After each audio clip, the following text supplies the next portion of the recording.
Assalamualaikum warahmatullahi wabarakatuh. Perkenalkan, nama saya Firda Zaratun Nikmah dengan NIM 23502100044. Kali ini di video saya akan menjelaskan mengenai materi asuransi yang salah satunya berada dalam mata kuliah tafsir dan hadis ekonomi. Asuransi berasal dari kata Belanda asuranti, yang dalam perkembangannya istilah tersebut memiliki dua pengertian yang berbeda dalam bahasa Inggris, yaitu insurance dan assurance. Insurance memiliki arti menanggung sesuatu yang mungkin terjadi, sedangkan assurance mempunyai arti menanggung sesuatu yang pasti terjadi. Istilah ini lebih lanjut dikaitkan dengan pertanggungan yang berkaitan dengan masalah jiwa seseorang. Di dalam bahasa Arab, asuransi dikenal dengan istilah at-ta'min. Penanggung disebut mu'amin, tertanggung disebut mu'aman lahu atau musta'min. At-ta'min diambil dari amanah, yang artinya memberi perlindungan, ketenangan, rasa aman, dan bebas dari rasa takut. Seperti yang disebut dalam surat Al-Quraisy ayat 4-nya. Asuransi dalam sudut pandang ekonomi merupakan metode untuk mengurangi risiko dengan jalan memindahkan dan mengombinasikan ketidakpastian akan adanya kerugian keuangan. Dan dari sudut pandang bisnis adalah sebuah perusahaan yang usaha utamanya menerima atau menjual jasa pemindahan risiko dari pihak lain dan memperoleh keuntungan dengan berbagai risiko di antara sejumlah nasabahnya. Dari sudut pandang sosial, asuransi sebagai sebuah organisasi sosial yang menerima pemindahan risiko dan mengumpulkan dana dari anggota-anggotanya guna membayar kerugian yang mungkin terjadi pada masing-masing anggota asuransi tersebut. Abbas Salim dalam bukunya memberikan definisi sebagai berikut. Asuransi ialah suatu kemauan untuk menetapkan kerugian-kerugian kecil atau sedikit yang sudah pasti sebagai pengganti atau substitusi kerugian-kerugian besar yang belum pasti. Jenis-jenis asuransi. Yang pertama, asuransi jiwa, yaitu asuransi yang memberikan perlindungan finansial akan musibah kematian, cacat tetap, dan penyakit kritis. Tidak hanya itu, asuransi jiwa modern saat ini juga memberikan fasilitas menabung untuk persiapan hari tua, dengan hasil yang umumnya lebih besar daripada bunga bank. Yang kedua, ada asuransi kesehatan, yaitu asuransi yang memberikan perlindungan berupa santunan untuk menjalani rawat inap maupun rawat jalan, yang dapat berlaku baik di rumah sakit dalam negeri dan luar negeri. Yang ketiga, ada asuransi kecelakaan diri, yaitu asuransi yang memberikan perlindungan finansial atas musibah cacat tetap maupun meninggal dunia yang diakibatkan oleh kecelakaan. Yang keempat, ada asuransi properti, yaitu asuransi yang memberikan perlindungan lengkap bagi bangunan rumah beserta isinya, mulai dari kebakaran, kebongkaran, kerusuhan, banjir, dan gempa bumi, serta tanggung jawab hukum kepada keluarganya atau di pihak ketiganya. Yang kelima, ada asuransi perjalanan, yaitu asuransi yang memberikan perlindungan atas perjalanan beserta hal-hal yang terjadi di dalamnya. Yang seterusnya ada manfaat asuransi syariah. Yang pertama, menyelidiki risiko investasi. Yang kedua, sebagai sumber dana investasi. Yang ketiga, untuk melengkapi persyaratan kredit. Yang keempat, asuransi dapat mengurangi khawatiran fungsi primer. Yang kelima, dapat mengurangi biaya modal tingkat risiko.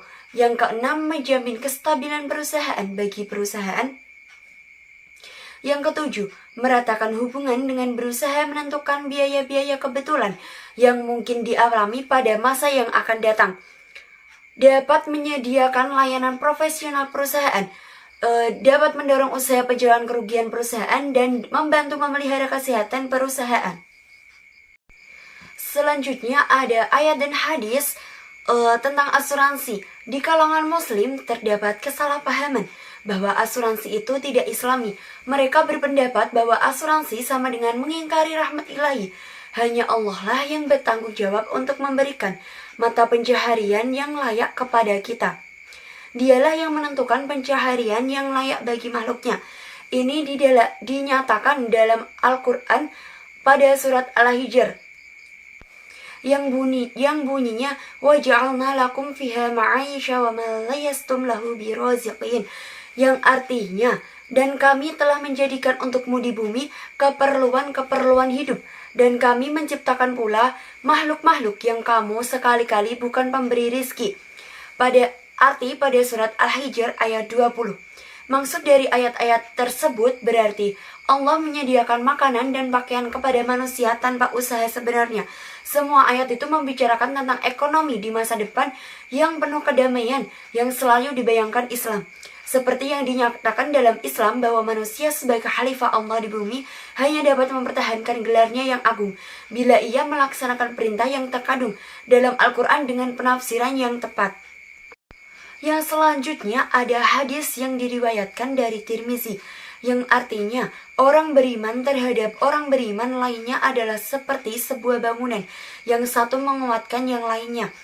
Maksud dari dalil hadis tersebut yaitu konsep asuransi syariah juga sejalan dengan nilai ukhuwah Islamiyah, di mana umat Islam saling membantu dan mendukung, khususnya dalam menghadapi musibah.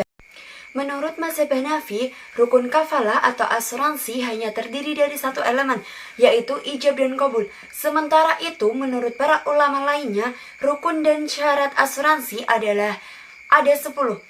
Yaitu yang pertama ada kafil atau penjamin yang harus memenuhi syarat berupa balik berakal, tidak ada larangan untuk membelanjakan hartanya dan bertindak berdasarkan kehendak sendiri. Yang kedua ada makfullah atau orang yang berpiutang dengan syarat bahwa orang yang berpiutang harus diketahui oleh penjamin. Pengetahuan penjamin terhadap orang yang berpiutang diperlukan karena tidak semua orang memiliki tuntutan yang sama, sehingga hal ini bertujuan untuk mempermudah dan menjaga kedisiplinan. Yang ketiga ada maf'ul anhu atau orang yang berutang. Yang keempat ada maf'ul bih atau utang, baik berupa barang maupun uang, yang harus diketahui dengan jelas dan kondisinya tetap jelas, baik itu sudah pasti atau akan dipastikan. Murtado Mutahari menjelaskan bahwa asuransi merupakan suatu akad, yaitu perjanjian yang melibatkan dua pihak, yaitu nasabah dan perusahaan asuransi. Beliau juga menyatakan bahwa terdapat syarat-syarat dan larangan-larangan yang harus dipenuhi agar suatu akad dianggap sah. Akan yang tidak memenuhi salah satu syarat atau melanggar larangan yang ada, maka akad tersebut batal. Sebaliknya, akad yang memenuhi semua syarat dan terhindar dari semua larangan adalah sah, meskipun akad tersebut merupakan akad yang baru. Yang selanjutnya ada syarat asuransi syariah. Yang pertama ada di balik atau dewasa.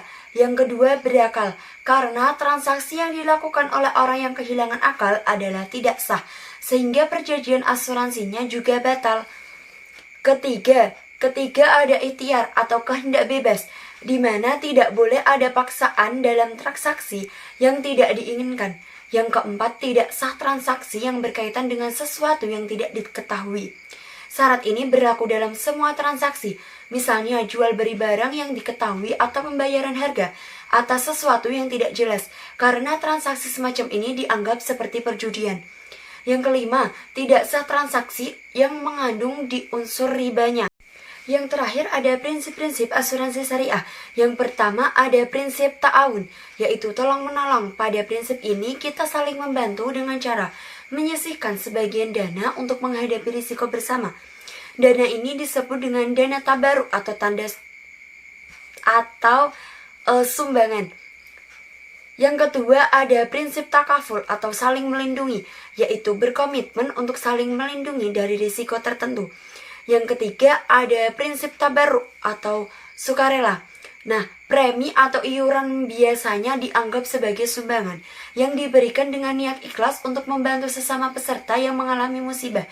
Yang keempat ada prinsip kepercayaan, yaitu dalam asuransi syariah kepercayaan terwujud dalam pengelolaan dana yang transparansi dan dapat dipantau oleh peserta. Perusahaan asuransi syariah wajib memberikan laporan pengelolaan dana kepada pesertanya. Yang kelima ada prinsip gharar. Dalam asuransi syariah, seluruh aspek akad termasuk jumlah premi, manfaat, dan waktu pembayaran harus jelas. Ketidakpastian atau gharar yang berlebihan dihindari agar tidak menimbulkan perselisihan. Yang keenam, ada prinsip yang bebas riba. Segala bentuk pengelolaan dana harus bebas dari riba. Hasil investasi dana beserta peserta hanya boleh ditempatkan pada instrumen yang halal seperti suku atau saham syariah. Yang ketujuh, ada prinsip transparansi. Prinsip ini yaitu proses pengelolaan dana harus terbuka dan transparan. Peserta harus mengetahui bagaimana dana mereka dikelola, termasuk distribusi hasil investasi dan manfaat klaim. Yang kedelapan, ada prinsip keadilan, yaitu perusahaan asuransi wajib memperlakukan semua peserta secara adil dan profesional. Tidak boleh ada pihak yang merasa dirugikan dalam proses pengelolaan dana atau pembayaran klaim. Yang kesembilan, ada prinsip maslahah, yaitu tujuan utama asuransi syariah yaitu menciptakan manfaat bagi masyarakat dengan memberikan perlindungan atas risiko secara halal dan sesuai syariah. Mungkin itu yang dapat saya sampaikan. Wassalamualaikum warahmatullahi wabarakatuh. See you next time, teman-teman.